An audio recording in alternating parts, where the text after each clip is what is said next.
Welcome to Real Health with me, Karl Henry. Folks, anxiety, panic and overwhelm are all part of the modern world that we live in, but they don't have to be. In her new book, It's All Too Much, author, columnist and chartered psychologist Alison Keating draws on 25 years of clinical experience to provide no-frills tactics for becoming a happier you. Alison, welcome back to Real Health. How's it going? Great, thank you for having me. I haven't seen you for ages. I know. How's life? Life is good. Flat out? Yeah, it is. Book is finished, written. That's always a lovely feeling when it's done. It's like How was your anxiety while you were writing the book? oh, I'd say it was high. Because it's high pressure, isn't it? It is a lot of pressure. Yeah, it is a lot of pressure. And this time I actually wrote a lot of it at home. So you're like in flow and then someone comes in and like, can you take me here? Can you do this? Can you do that? Where's dinner? Or Yeah. But it was the reality of the book. So I was like, that's interesting. Okay, I'm not just talking about this, I'm living it. So, you know, I think a lot of people will connect to the overwhelm. Mm-hmm. We all wear the badge of busy. I kind of wonder, maybe it should be seen as a badge of, dishonor, that like everyone is like, oh, how are you? I'm fine, I'm busy. Isn't that that's a real Irish thing, isn't it? Like you ask and you respond, flat out, lads. Yeah. Like you asked me how I was, like, yeah. Geez, I'm flat out. But that's the truth though, isn't it? It is. It is like, actually the truth as well. And I think in these quick kind of high-buy situations, you're not going to be like, I'm super, how are you? Or I'm quiet. You'd never say that to somebody. Yeah. But I think genuinely everyone's juggling a lot. Mm-hmm. And I think the stakes are very high for everybody and kind of all the roles they play in their lives. So what I'm seeing is a lot of overwhelm. And, as you said, like I'm 25 years, working with clients. And specifically with anxiety and panic attacks and trauma, I kind of went, well, no wonder people are anxious. Actually, how we're living isn't normal. And it isn't just back to you and your self-care. And, like, of course, you can change things with anxiety yourself. And I want people to know, I actually love working with anxiety and panic attacks because the transformation is really, really good. It really is. And you drive it. Like you at the end will end up with like a psychological toolbox, things that you can draw upon. But I also want people to know that it's not their fault. And what I mean by that is like systemically, when I look around, everyone's running. Everyone's kind of, like I ran down here, quick change out of the runners into the shoes. And it's just like next. When I look at people in organizations, they might have 3 projects on the go and then they're having a meeting about the 2 new ones that are online that are coming up. And it's like everything's being added. Even the information is being added. So I suppose within the book, when you said no frills, I thought that was really interesting. That's what I really want. And it's based on polyvagal theory and it is based on the vagus nerve. However, I don't necessarily want people to walk away being intellectually tickled and going, that's very interesting and doing nothing about it. Intellectually tickled. Yeah, seriously. I've forgotten how great you were at the word. That just sounded lovely in my headphones when you said it. I was like, well, that sounds very nice. It's true though, isn't it? Like we might go on and we're getting all these great quotes and we're like, that's very interesting, but are we actually putting it into practice? And I think our brain, we do intellectualize sometimes our emotions and difficult things because then we don't have to go into it. So say you're having kind of, low grade anxiety that's just tipping along. Sometimes they're the more challenging client because it's not as instantaneous or incredibly disruptive as a panic attack, which by definition is a sudden onset. Often a sudden onset sitting kind of on your couch when you're watching TV. So that's why it's so scary. That's why it is called a panic attack. It's not like you kind of build up to the anxiety. Whereas people say who have generalized anxiety, they might feel on edge or they might feel a bit more overwhelmed. They might feel the thoughts are running through their heads. But imagine just sitting there on your couch and all of a sudden your heart is pounding out of your chest and you're thinking, oh, I'm dying. And majority of people I've seen, they go to A&E first of all, which I'm delighted about. Please get medically checked out. This makes me think of, I started watching The Sopranos all over again. Oh, yes. And the first episode is Tony Soprano sitting in the psychologist's room discussing what was it. He went to A&E and thought he was dying, and it's a panic attack. Yes. And that unravels the whole story of the Sopranos and the family and it's that scenario. It is that scenario. And, if you've never experienced a panic attack, you actually wouldn't believe how vicious it actually is. Like, you actually think my heart's beating so fast now, I'm actually going to die. There's a sense of impending doom. There's a sense of something really awful is going to happen to me. And this is people's words, not mine, people think they're going crazy. They're like, oh my God, this is it. I've lost it. So I often say to clients, if you think you've lost it, you're actually okay, because you're even conscious of that thought. So it's actually all right. People think they're going to faint and pass out, but actually that's not physiologically possible, because you're in such a heightened state that to actually faint, you won't actually do that. But people may feel like they're going to faint. So it's just an incredibly strong, and that sounds like a very weak word to use, but it's just, for people who've never experienced that before, they're absolutely terrified. And I love when people start going through the process that they go, oh, I'm going to be okay. When we begin to understand that maybe the panic attack has happened because you've ignored all the signs. Like, your body's been waving flags. I mean, literally for months, for years. You're maybe not sleeping very well. You're very I call them the 3 I's. You're irritable, you're intolerant, and you're impatient. And they're always there. Like, when people start talking, they're like, nothing's going on, nothing. I'm like, okay. I don't like the word dig, but we'll sit with this a little bit. And then I find out that they're very stressed at their job, or something might be going on at home, and also, you know what I find, Karl, is a lot of high functioning anxiety. So people who look, and at a societal level, that they're doing really well, they're killing it at work, they're a great parent, they're a great friend, they're stylish, they really look like they've got it all together. So those people sitting on my couch are the ones that are terrified, because it's such a part of their identity of, well, other people think I'm cool, calm and collected, organised. And they have to be that, despite the fact that they're underneath it all. Yeah. That's the swan effect, isn't it? Yeah, totally. Right? The swan, and you're paddling on analogy, yes. But that is why I think, when you say, is it an Irish thing? I think it's a safety mechanism when we say, I'm busy, I'm fine. It's the truth. But then you're running away and you're not actually telling them, actually, I feel really overwhelmed. I feel really inferior. I feel behind on everything. I feel like no matter what I do, I can never get ahead. What do you do? Okay, so people listening in, right, are saying, that's me. Right. I say 70% of our listeners are saying, that's me. What do you do if that's you listening in right now? You're that swan analogy. Yeah. You're absolutely, like, school, kids, work, life, health, whatever. You say, okay, yeah, that's me. Okay. I'd bring the 3 C's, right? So get curious. And I love curiosity because there's no judgment in it. Whereas we judge ourselves very harshly. Why can't I cope? We've just got weaponized resilience left, right, and centre now. You should be able to cope. Whereas my perspective as a psychologist is, actually, there's too much going on for people. Your human brain isn't set up to be switching tasks every 5 seconds, to be consuming information. Like, I imagine it like a fire hose. It's just being flooded at you all the time. So I love the science behind all this, because really what it is, it's the science of safety. And I want people to know how to do what I call the SOS switch. So you know you're in survival mode, but it's not actually useful. And you decide to switch back to safety. So I have a very bad sense of direction, right? Like, I could get lost in this room if I tried. Really. I wanted people to learn how to come home to themselves. And I love I love Google Maps, because I get places with it. And I thought that's what people need with anxiety. So when you say, what do you need to go, I'm here, I'm lost, I'm actually a bit confused, I don't know where to start, I don't know what to do. But even owning, I want to feel, and it's not a word people would use, safer. Everyone's saying, I want to feel calmer. I'm not sure we can feel calm all the time. You know? And sometimes, like, every time I come into the podcast studio, I'm not calm. I'm absolutely anxious. Yes. Because I'm interviewing a guest, and the pressure's on, and we have a team out there who are, the pressure's on me to be able to talk and deliver the interview. So, like, if I came in here calm, there'd be a problem. I totally It'd be weird. You know, it's really interesting when you say that. Like, when I did my first book launch, and I'm pretty shy, and people don't believe that when they're like, oh, you can talk on things. But I've actually noticed that a lot of people in media. Professionally? Yes. You're rocking. Yeah. Behind the scenes, you're absolutely shy. Oh, small talk, I'm and the I'd be worst. I'd be the same. The worst. Absolutely, yeah. Hello, I wouldn't be able to, I can't string a sentence together, you know.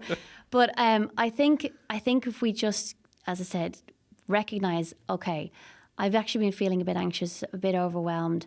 I need to and I imagine throwing out a little buoy to people, like the red and white ones in the sea. And it's just to recognize, well, this is where I am. I'm feeling lost and confused. What can I start to do to come back to safety? And the first thing is to recognize my nervous system is in this state of survival. And to be honest, that's where I see all the systems coming in. Like people are struggling with the cost of living, people are struggling with childcare, people are struggling with their own health, mental, physical, parents.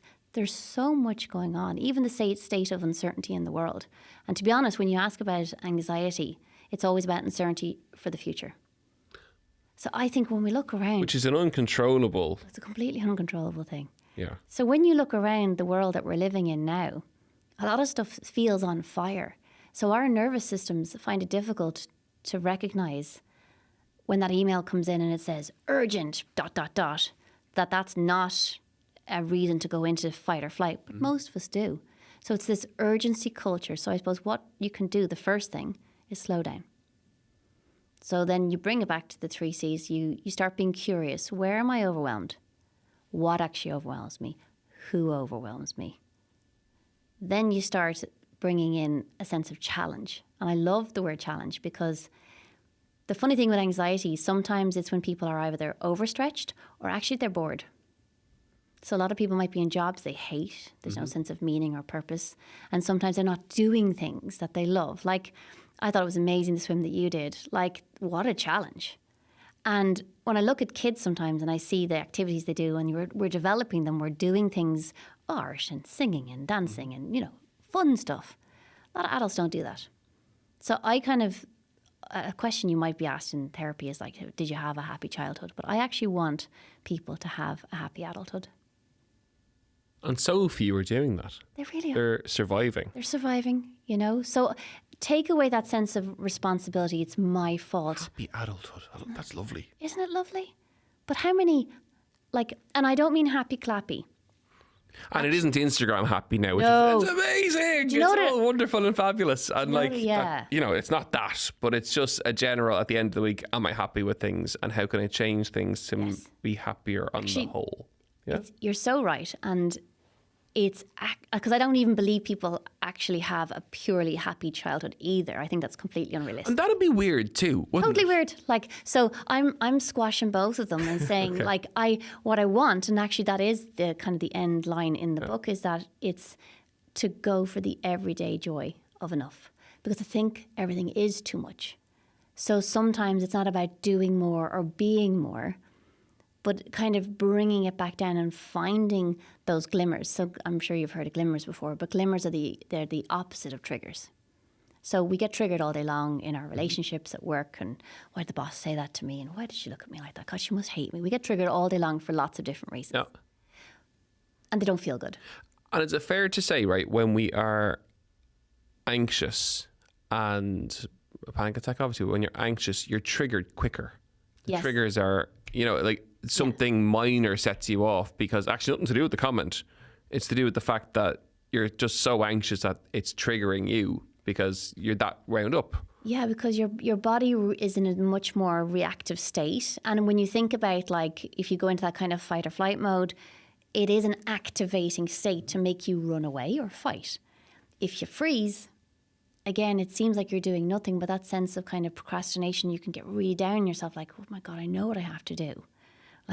Why haven't I doing it? But you're completely frozen. And again, it's that sense of shame. So if we change and we get curious and then we challenge, right, I'm actually procrastinating here, but why? Actually, do I have too many things on my list? Mm-hmm. Do I actually know where to start? Do I have a list? No, I'm a lister. I have to I'm list. a lister. I have lists for my list. I work with people who don't list, and I can't get my head around it. I'm like, and like that, you say, okay, how are you? Yeah. I chased my tail. Have you put a list together? No. Why? No, I just haven't.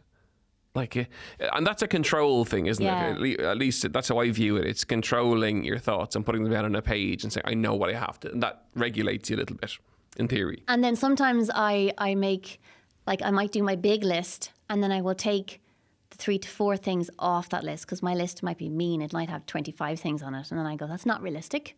Stop. And then I will make myself put stupid things on it, but they're not stupid. They're real, like dinner.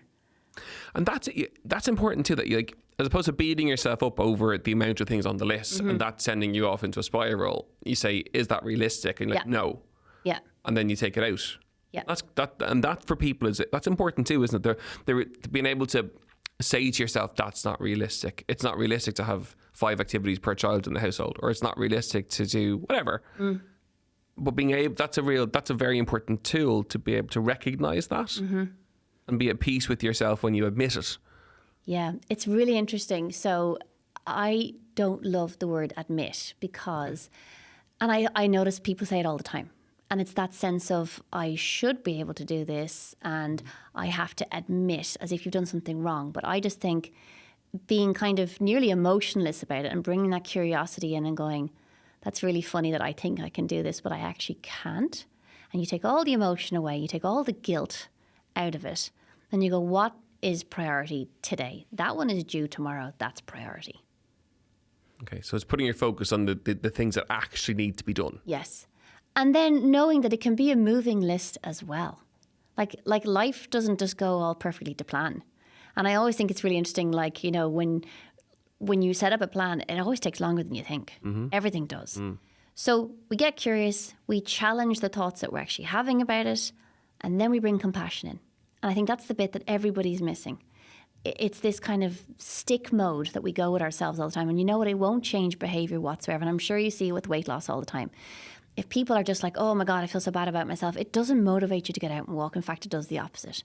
So it's the same in psychology. And in terms of actually changing behavior, you have to come in with a completely different tack that I find people find really challenging. They think that compassion's easy. Actually, compassion's really hard. It's accepting how you feel at the moment. And then it's actively doing something to change it. Small. So when you're saying about tools, one of the main tools I would look at is to pause. So say you're in the middle of a day and you're just feeling a bit anxious. I'd say, I got this because during COVID, one of my kids had the remote control and she was walking around the house pausing everything. I says, what are you doing? She goes, I'm pausing life. So we'd have to pause. And I was like, that's genius. Very clever. I said, can I take that? So I have taken her pause button. And I think in those moments, say you're in the car and you're feeling frantic, just pause. What? Just in your mind, just kind of imagine pausing going, wow, I am speaking really fast right now. I'm going to take a breath. Okay, the noise in the car is actually driving me mad. I hate that song. I'm turning it down. I'm a little bit warmer. I'm going to pull the window down. Okay, so it's kind of pausing and doing a body scan. Yes. Yes. And doing something about it. Or an environment scan. Or yes, okay, yeah. And I'd even say to people like, always wear clothes you can comfortably take off, especially with panic attacks, because heat's a trigger. So once you start knowing these things, you kind of get these tools. Like even something amazing, and like my kids think it's great, but there is a reason behind it. I will have like sour jellies in my bag. Oh yeah. So if someone has a panic attack, that is an amazing tool because it just kind of jump starts you back into your body. Because you know when you kind of squirm your face and you eat like a jelly, that's a brilliant thing. A plain little cracker. Sometimes I find people, they have panic attacks when their blood sugar levels go down a little bit and they think they're going to a panic attack, but their blood sugar levels are just going down a little bit. A plain cracker does it. So like, I love the way they come in packs now. That in your handbag. Is part of it that people are striving for perfection? Yes. In every which way, when like we come and knocked in a long time ago chatting about this, that average or okay is grand. But it's been demonised. Then. Yes. Average has been, and normal has been demonised. And yet we can't all be extraordinary. And I always kind of think extraordinary. That's funny. You know, like what's so wrong with... I think there is an aspect of being influenced by lives around us that perhaps people actually have teams around them. And I just want people to know we don't have teams around us. You may have your family, but they also have competing needs and they have to be places and do things. So I think when we compare ourselves to others who perhaps have a lot of help and support in a very tangible way, that they might get to scrap dinner off the list, I think it helps go, oh, okay, actually, I've actually done a lot today, rather than always feeling like you've never done enough. And perfectionism is one hell of a beast, and it's nasty and it's pernicious, and I always see it with anxiety. It's always there, and it's quite a challenging one to change, because again, with anxiety, it is very much part of your identity. And if you have always been the one that does the fabulous parties, the beautiful Christmas, that drives more pressure and more pressure. And then if you start changing things, like I'll laugh now, but it was my daughter's birthday yesterday, and I said I have to go get a cake, and one of my sisters, she's a fabulous cook, like we call her Nigella, and she goes, oh, and she goes, just buy one, because I was in a rush. And I went, of course.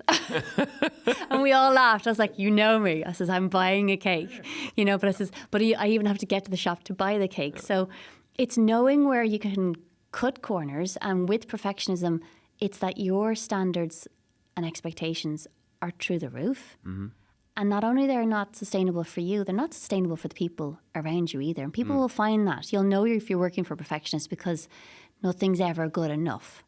So it's not that I do want people, and it's kind of like, in tech they have they want to disrupt the system. Well, I want to be a psychological disruptor, Karl. I want to come in, create this soft revolution where we really question that how we're living, it isn't normal, it isn't sustainable, and we're burning ourselves out. So using those 3 C's, they're 3 nice, easy things to keep in your mind. And I would use that with all clients, because the instant thing we do is when we feel like, oh my God, why can't I keep up like everyone else? The truth is, I know from talking to people who are incredibly successful and doing really well in life that everybody has these normal doubts and fears. Everybody looks around and thinks that their neighbour or their friend or someone else is coping better than you. And I think cope has become such a dirty word. But I'm not sure we're set up to cope like this. And when you say about your nervous system being more reactive, you're absolutely right. But when our nervous system's calmer, we have a much bigger window of tolerance. So in a weird way, I'd say to people, we have to generate the ability to tolerate discomfort, which we don't do. So that means if you find yourself doom scrolling and you're on your phone all the time, or you're not doing the things that you'd like to do and that would help, like it could just be going out for a walk. It could be the small stuff. And like I say in the book that people need to come and stay at my B&B, and my B&B is boring and basic. There's nothing magic in it. We all know it, but actually doing it is a different thing. You need to go to bed a little earlier. Because there you go now. Yeah. So yeah. It's the doing, isn't it? It's the action. It's the action. Yes, and that's what makes one person different from the next, and someone who's coping better with the world that we live in, which is not a natural. We're so it is all too much for most of us, and those who are coping, they take the action, which is they do turn off the TV and go to bed, or they do prioritize the walk or the coffee with a friend, or whatever their coping tools that are required, they take the action, where other people might think about it but then keep watching TV for another hour. Exactly. And I mean, I'm no saint. Like, I'm the one sitting down at the evening, and he's like, come on, turn it off now. And I'm like, one more. So like, it's not a hard, it's a hard thing to do. How we watch it is creating that. It's not like we, like when in like the 80s when like you watched like the World Cup or whatever you watched, right? Or when The Sopranos was on, there was an episode and it was over. I know. And then next week there was the next episode. Where the world that we live in now, in 3 seconds, as the bar goes in the corner of the screen, it's on and it's on and it's on. And your brain naturally will want not to wait. Of course, yeah. It's like, oh, this is fun. This is a great dopamine hit. And you've been busy all day and now you're going to have a nice relaxation. Like, the basics they make all the difference. Mm-hmm. So just, I'd say to people, like 15 minutes earlier to bed every night. It makes a massive difference. Move every single day. And if that is 10 minutes walking, I'd be delighted. Rest. And if that's sitting outside with a cup of tea or coffee, grand. This doesn't have to be fancy. And to become a glimmer seeker. So you start looking for those moments that feel kind of warm. And I think of glimmers like, if you're sitting in the sunshine, like even like winter sunshine, it's that lovely soft warmth and it's kind of felt inside. And sometimes, I think most of the times actually, you get them from your relationships and nature. So it could be like the beautiful moon. It could be the sea. It could be, you're at a playground and you hear children laughing. It's not big stuff, but it's a moment that brings you back to the present. And that is, I think it's a massive gift that we don't value. We are trying to stay out of the present moment all the time. We're worrying about the future, which creates anxiety. And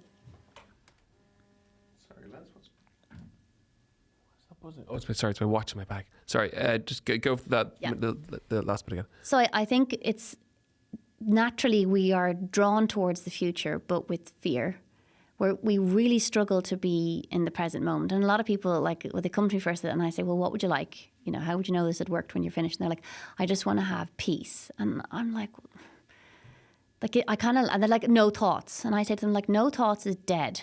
Like, if you're kind of like flatlining, you may have no thoughts then. Even if someone's meditating and they're amazing at it, there are going to be thoughts. So let's stop fighting against things that actually we don't even want.